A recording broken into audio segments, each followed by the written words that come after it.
Hello students, ચલો આજે આપણે કરવાના છે how to solve an ethical problem. હવે જ્યારે પણ આપણે એઝ અ એમ્પ્લોય કે પછી કોઈ પ્રોફેશનલ લાઈફ હોય આપણી, બરાબર છે, કોઈ પણ બિઝનેસ હોય, આપણે જાતે કરતા હોય કે પછી આપણે કોઈ જગ્યા પર એમ્પ્લોય હોઈએ, બરાબર છે, તો ત્યારે આપણે છે ને કોઈક ને કોઈ એથિકલ ઇશ્યુઝ જે છે એ આપણે ફેસ કરતા હોઈએ, બરાબર છે. તો ત્યારે આપણે એટલી વસ્તુ યાદ રાખવી જોઈએ કે કઈ વસ્તુ કરેક્ટ છે, બરાબર છે, અને આપણે કયા વેમાં એને કરીશું તો એ કરેક્ટ થશે, બરાબર છે, તો એ સારું કહેવાશે કે યોગ્ય કહેવાશે. તો આવા જે એથિકલ પ્રોબ્લેમ છે, એથિકલ પ્રોબ્લેમ કેવી રીતે આપણે સોલ્વ કરી શકીએ એ આપણે અહીંયા જોવાનું છે, બરાબર. તો અહીંયા જે કેટલાક સ્ટેપ્સ બતાવેલા છે એમાં કેટલાક એક્ઝામ્પલ બી છે, બરાબર, એનાથી આપણે સમજીશું. પણ આની અંદર કેવું છે કે જે એથિકલ પ્રોબ્લેમ છે એને આપણે અમુક વેરિએશનથી પણ સોલ્વ કરી શકીએ છીએ, બરાબર છે. તો જે એથિકલ ડિલેમા છે એ ડિલેમાની અંદર આ એક ફ્રેમવર્ક છે, બરાબર છે, કે જ્યારે આપણે એથિકલ ડિસિઝન મેકિંગ કરવું હોય, બરાબર, તમને સેકન્ડ ચેપ્ટરમાં પણ મેં ઓલરેડી શીખવાડી દીધેલું છે કે એથિકલ ડિસિઝન મેકિંગ કેવું હોવું જોઈએ, બરાબર છે. હવે અહીંયા એને સોલ્વ કરવાના કેટલાક સ્ટેપ્સ છે, બરાબર, એની અંદર કેટલાક એક્ઝામ્પલ બી છે. તો હવે આપણે એ જોવાનું છે કે જ્યારે આવું ડિસિઝન મેકિંગ કરવાનું હોય, એથિકલ ડિસિઝન મેકિંગ, ત્યારે આપણે એને કેવી રીતે કરી શકીએ. કેમ કે આપણે જ્યારે કામ કરતા હોઈએ તો આપણે બહુ બધા કસ્ટમરને હેન્ડલ કરવાના હોય, બહુ બધા ક્લાયન્ટને હેન્ડલ કરવાના હોય, બરાબર. એવી રીતે આપણે જે જગ્યા પર કામ કરીએ છીએ, ટીમ વર્ક કરતા હોઈએ, બરાબર છે, તો કશે ને કશે કોઈક ને કોઈ ઇશ્યુ આપણને ક્યારેક ને ક્યારેક તો નડે છે, બરાબર છે. તો સૌથી પહેલાં એમાં આપણે શું કરી શકીએ, તો જ્યારે પણ કોઈ એથિકલ ઇસ્યુ ઊભો થાય છે તો આપણે સૌથી પહેલાં શું કરવાનું છે, recognising that there is an ethical question, બરાબર. એ કયો એથિકલ ક્વેશ્ચન અહીંયા આવીને ઊભો થાય છે એ આપણે સૌથી પહેલાં રેકગ્નાઇઝ કરવાનું છે, બરાબર. તો એના સ્ટેપ્સ છે, requires you two think about how you should act and what you should do in given situation. તો સૌથી પહેલાં તો આપણે જે ક્વેશ્ચન છે, એથિકલ ક્વેશ્ચન, એને રેકગ્નાઇઝ કરવાનો છે. પછી એની અંદર શાની જરૂર છે, તો તમારે એ વિચારવાનું છે કે આની અંદર હું કેવી રીતે બિહેવિયર કરી શકું, બરાબર છે, એને કેવી રીતે સોલ્વ કરી શકું, આમાં મારે સામેવાળી વ્યક્તિને કેવી રીતે રિએક્શન આપવાનું છે, બરાબર છે, અને આ જે સિચ્યુએશન છે એ સિચ્યુએશનને હું કેવી રીતે હેન્ડલ કરી શકું એમ છું, બરાબર. એના પછી food relate to a situation and or a decision that you make which food B potential damaging to a client or a stack holder. તો જ્યારે તમે કોઈ ડિસિઝન લેવાના છો તો પહેલાં એ વિચારી લેવું જોઈએ કે તમે જે ડિસિઝન લેવાના છો એ તમારા ક્લાયન્ટને, કે જે સ્ટોક હોલ્ડર છે, એ લોકોને તો નુકસાન નથી કરતું ને, બરાબર. Could involve a choice between a good and a bad outcome. હવે અહીંયા આપણી પાસે બે જ આઉટકમ છે, એક તો સારું અને બીજું ખરાબ. બેમાંથી કોઈ પણ એક આઉટકમ આવી શકે છે આપણા ડિસિઝનથી, બરાબર. એટલે બહુ સમજી વિચારીને આપણે ડિસિઝન લેવાનું છે. એટલે આપણું જે ક્વેશ્ચન છે એ શું છે એ આપણે અહીંયા જોઈ લેવું પડે, બરાબર, એને ધ્યાનથી સમજવો પડે. હવે એક કન્ડિશન છે, a situation where immigration New Zealand would decline your clients visa application because of certain information that the client has disclosed to you. હવે એક તમારો કોઈ ક્લાયન્ટ છે, બરાબર, અહીંયા એક્ઝામ્પલ છે, એક ક્લાયન્ટ છે અને એણે ન્યૂઝીલેન્ડ માટે અપ્લાય કર્યું છે, બરાબર છે. તો આ કન્ડિશનની અંદર એવી કેટલીક વસ્તુ છે કે એ તમારા ક્લાયન્ટે તમને નથી કીધી, બરાબર છે, પણ જે ઇમિગ્રેશન, ન્યૂઝીલેન્ડવાળા જે ઇમિગ્રેશનની ઓફિસ છે એ લોકોને એ વસ્તુ ડેટા પરથી ખબર પડી છે. તો એ લોકો એના ડેટા રિજેક્ટ કરી દીધા છે અને તમને બિલકુલ ખબર જ નથી, બરાબર. તો ત્યારે આ જે વસ્તુ છે એ આવીને ઊભી રહી જાય કે તમારે શું કરવું જોઈએ, બરાબર. એના પછી નેક્સ્ટ છે understanding the fact of situation. હવે તમારે શું કરવાનું છે, તમારી પાસે તમને ખબર પડી કે કયો ઇશ્યુ આવીને ઊભો રહ્યો છે, કેવી સિચ્યુએશન છે, બરાબર છે, તમે એને રેકગ્નાઇઝ કરી લીધું છે. હવે આપણે જોવાનું છે કે કેવી સિચ્યુએશન છે કે કેવું ફેક્ટ્સ છે, બરાબર છે, કે અહીંયા આપણે એને કામે લગાડી શકીએ એમ છે કે કેવું એનું સોલ્યુશન લાવી શકીએ એમ છે. તો requires you to consider how you can learn more about the situation, including making inquiries and finding additional facts to ensure you have the best possible understanding of the situation.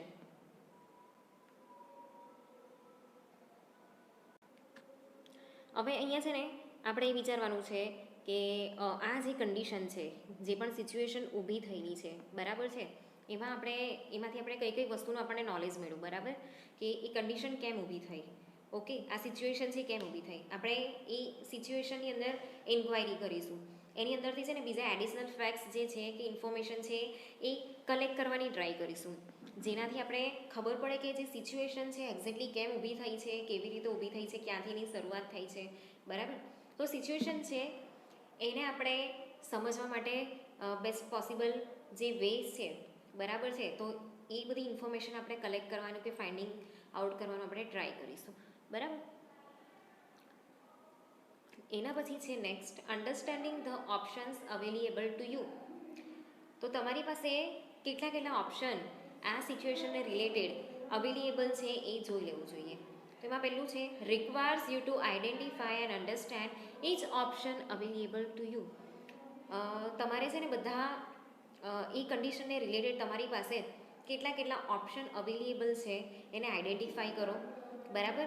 એને છે ને એ સિચ્યુએશનની અંદર મૂકી જાઓ, એ સિચ્યુએશનની અંદર એ સોલ્યુશન ફિટ બેસે છે કે નથી બેસતું એ જોઈ લો, બરાબર છે. તો જે તે સિચ્યુએશનને રિલેટેડ તમારે બધા ઓપ્શન ઊભા કરવાના છે કે હું આની અંદર આ સોલ્યુશન લાવી શકું, મારી પાસે આ પણ ઓપ્શન છે, આની અંદર આપણે આ કરી શકીએ એમ છે, બરાબર. પોસિબલ આપણે જે રિઝલ્ટ છે એ આપણે અહીંયા ઊભું કરી શકીએ છીએ, ઓપ્શન ઊભા કરી શકીએ છીએ. એના પછી છે requires you to take into account any legislative requirements, professional standards such as the code, immigration law and instruction as these may influence your options. ચાલો હવે અહીંયા છે ને એક્ઝામ્પલ જે છે ને ઉપરનું ઇમિગ્રેશન વાળું, ન્યૂઝીલેન્ડ વાળું, એ જ અહીંયા લીધેલું છે. તો અહીંયા છે ને આપણે જો કોઈ લીગલ રિક્વાયરમેન્ટ હોય, કોઈ પ્રોફેશનલ સ્ટાન્ડર્ડ્સની અહીંયા રિક્વાયરમેન્ટ હોય, બરાબર છે, કોઈ ઇન્સ્ટ્રક્શનની રિક્વાયરમેન્ટ હોય, ઇમિગ્રેશન લોની અહીંયા રિક્વાયરમેન્ટ હોય, તો એ બધા જ ઓપ્શન આપણે અહીંયા ચૂઝ કરી શકીએ છીએ કે બધાની આપણે હેલ્પ લઈ શકીએ છીએ, બરાબર.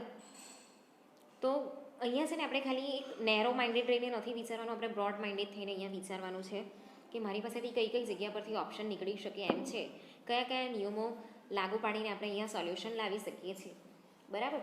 તો આ રીતે આપણે અલગ અલગ જે ઓપ્શન છે ઊભા કરી શકીએ. બીજી વસ્તુ અહીંયા એનો ફાયદો એ છે જ્યારે આપણે અલગ અલગ ઓપ્શન ઊભા કરીશું ને, આપણે એક ઓપ્શન છે એ માની લો કે આપણે અહીંયા ઊભો કર્યો અને એ સક્સેસફુલ ગયો, આપણી પાસે બીજા બી 3-4 ઓપ્શન છે, તો એના લીધે શું થશે કે પેલો સક્સેસફુલ થઈ ગયો એટલે આપણો પ્રોબ્લેમ સોલ્વ થઈ ગયો.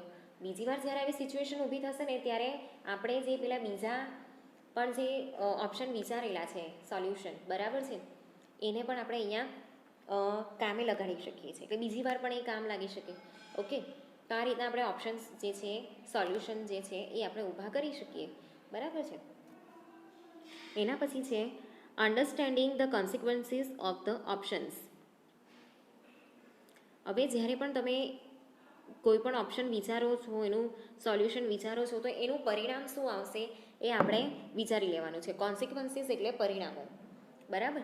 તો એના પરિણામ શું શું આવી શકે એમ છે, તો એની અંદર આપણે વિચારવાની જરૂર છે કે અહીંયા જેટલી પણ આપણા ક્લાયન્ટ છે કે જેટલી બી પાર્ટીસ છે એને આપણા કયા ઓપ્શનથી શું ઇફેક્ટ પડશે, બરાબર છે, એ લોકોને કેવી રીતે અફેક્ટ કરે છે એ બધું વિચારી લેવું જોઈએ.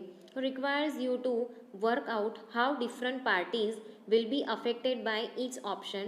These parties can include the client, stockholders within the New Zealand immigrant system, your employer and other advisor.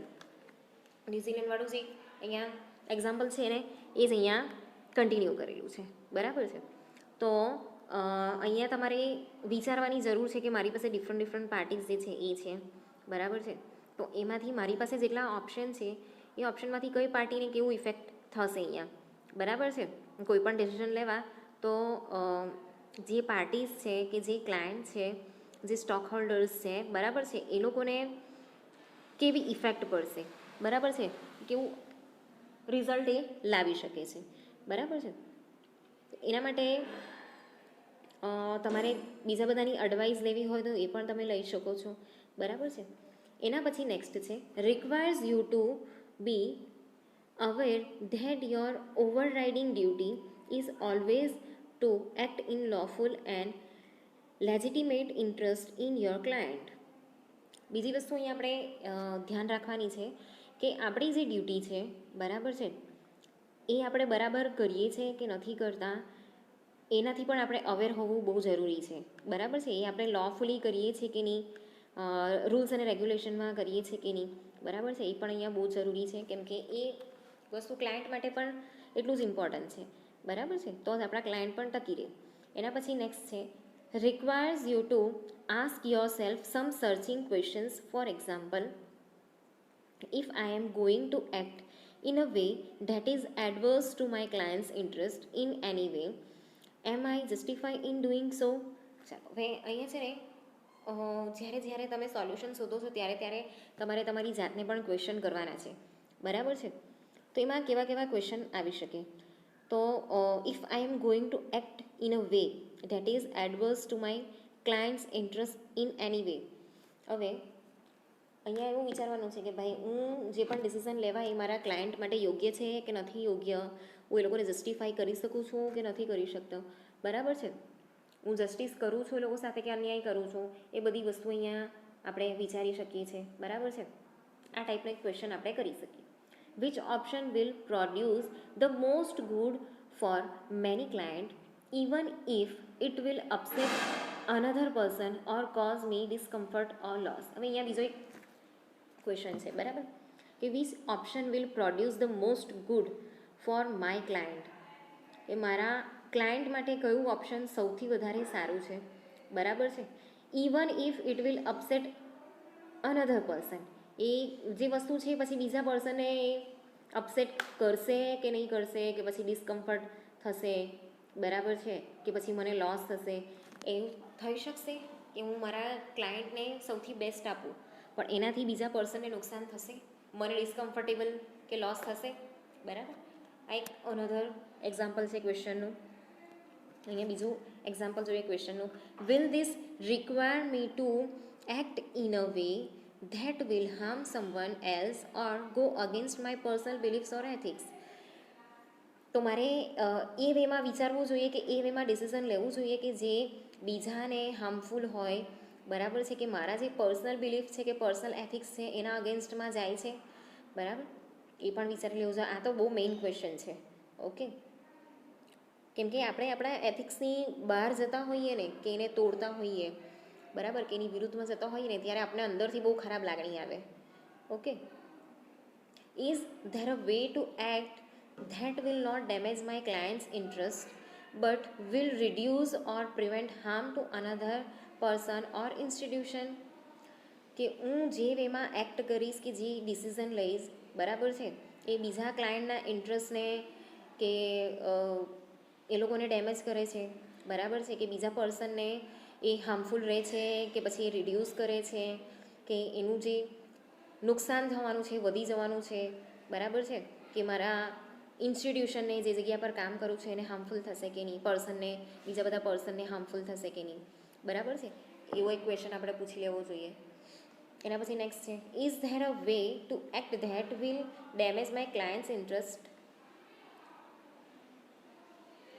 and will allow me to act in the way I believe is consistent with the type of advisor that I want to be. અહીંયા બીજું એક વસ્તુ વિચારવાનું છે કે હું જે રીતે અહીંયા ડિસિઝન લઈશ એ મારા ક્લાયન્ટના ઇન્ટરેસ્ટને ડેમેજ કરે છે કે નથી કરતું, બરાબર છે, એ મને અલાઉ કરશે કે જે વેમાં હું ડિસિઝન લઉં છું, બરાબર છે, તો મારા જે બિલીફ છે એના પર હું ટકી રહું, બરાબર છે, તો મારે કોઈ અહીંયા એડવાઇસની જરૂર છે. નેક્સ્ટ આપણે લઈએ testing the option you plan to tech. requires you to consider the possible effect of all the different options. હવે તમારે જે ઓપ્શન છે ને ઓપ્શનને તમારે તમારા પ્લાનની અંદર મૂકવાના છે, પ્લાન ટુ ટેક એટલે પ્લાનની અંદર મૂકવાના છે એનું ટેસ્ટિંગ કરવાનું છે, બરાબર. તો અહીંયા તમારે સૌથી પહેલાં શું કન્સિડર કરવાની જરૂર છે કે જેટલા બી ઓપ્શન છે ને એ ઓપ્શન તમારે મૂકવાના છે, ડિફરન્ટ ઓપ્શન્સ, અને એની ઇફેક્ટ શું આવે છે એ તમારે ચેક કરવાની છે, બરાબર. Requires you to reflect on and thoroughly review the option that you plan to take. In doing so you should ask your self the following question. હવે જ્યારે તમે તમારા જે ઓપ્શન છે એને એક્શનમાં મૂકો છો ત્યારે તમારે કેવા પ્રકારના ક્વેશ્ચન જનરેટ કરવા જોઈએ. Am I feeling uncomfortable with what I am about to do. મને જે સિચ્યુએશન કે ડિસિઝન લેવું છું એમાં મને કમ્ફર્ટેબલ લાગે છે કે હું અનકમ્ફર્ટેબલ ફીલ થાઉં છું, બરાબર છે, એ વસ્તુ ચેક કરવી જોઈએ. If so why I am feeling uncomfortable about this option. આ જે ઓપ્શન છે એમાં હું અનકમ્ફર્ટેબલ કેમ ફીલ કરું છું, બરાબર. જો અનકમ્ફર્ટેબલ ફીલ કરું છું તો હું અનકમ્ફર્ટેબલ કેમ ફીલ કરું છું એનો ઓપ્શન શોધો, બરાબર. વાય